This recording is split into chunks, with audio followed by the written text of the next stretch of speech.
New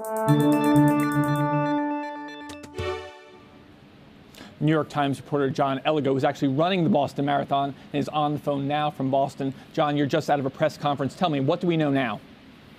Well, basically, they're saying that they're still assessing the situation in terms of, how many injured and how many casualties. But they know that there were the two explosions on the race course, and then there was another explosion at the JFK Library that happened, about half an hour ago, following the first two explosions. But they're still trying to assess the injury count, and they also say they kind of have the painstaking process of going through and checking all these packages and stuff that were left by runners and their families in the streets as people were kind of frantically running away from the scene. There was a lot of bags and whatnot that were kind of left in the streets and all about it. They have to go through and check each one to take each one seriously and make sure it's not a package.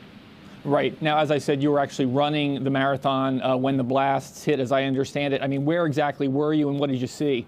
Well, actually, I was finished with the marathon at that point. I finished, luckily about probably anywhere from an hour or an hour and a half before that happened. So I actually didn't see it. The first time I was actually back in my hotel room when I started getting texts from people about am I okay, and that's when I saw it on TV what had happened. But as I rushed back down to the scene, and at this point at the scene, it's kind of a mix. There are some parts where it's really frantic. There's lots of police cars and sirens and whatnot, and the police are directing people away from buildings. There was a report of a package in one of the footbridges at Copley Place Mall, and the officers were frantically trying to get people away. And then if you go a couple blocks away on some of the streets, it's actually kind of a little bit eerily quiet because a lot of the stores and businesses have all closed, and so there's really just a couple people standing about, and really not much activity when you go just a couple blocks from the finish line. Right. I mean, some of the images we've seen from elsewhere have been somewhat horrifying. I mean, we're going to get more updates. I understand it in a few hours. I mean, any idea at all what we can expect?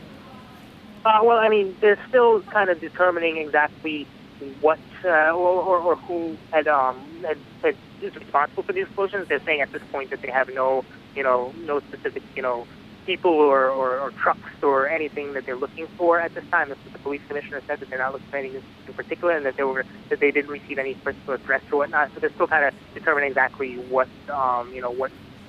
responsible for this. I mean, that's kind of the big question that no one's answered yet. Got it, John. Thanks very much. Keep watching the story. All right, thank you. Bye.